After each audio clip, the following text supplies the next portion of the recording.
məsələ nədir? Rusiya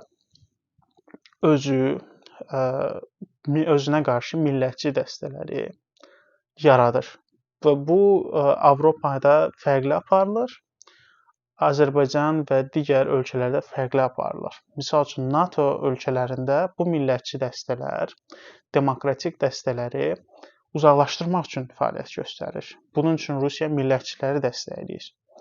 Hər zaman onlara xidmət etməyə çalışır ki, misal üçün, Fransada, Almaniyada millətçi dəstələri uzaqlaşdırsın. Çünki NATO ölkələrinin böyük bir silah gücü var, nüvə gücü var. Və Rusiya başa düşür ki, onlara sərt müdaxilə, silahlı müdaxilə edə bilməz.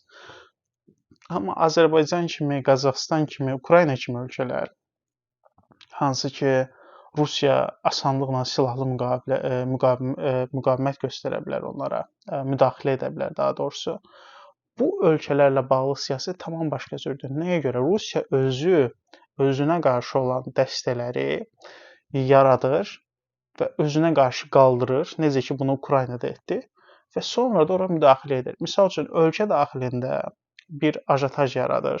Rus dilini qadağan eləyək, rus dili məktəbləri bağlayaq, rusları ölkədən qovaq və əslində bunun arxasında rusların özü var, yəni öz kəşfiyyatı var və sonra da deyir ki, baxın, mənim insanlarımı öldürdülər, mənim insanlarıma qarşı təzyiq var, rus dilini qadağan etməyə çalışırlar, bu demokratik deyil və müdaxilə etməyə başlayır.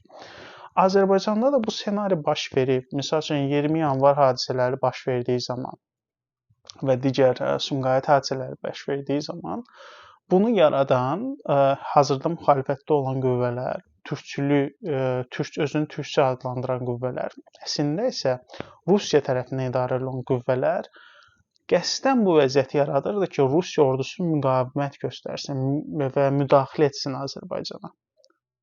Və bu üsul hazırda da aparılmaq istənilirdi Ukrayna müharibəsindən qabaq.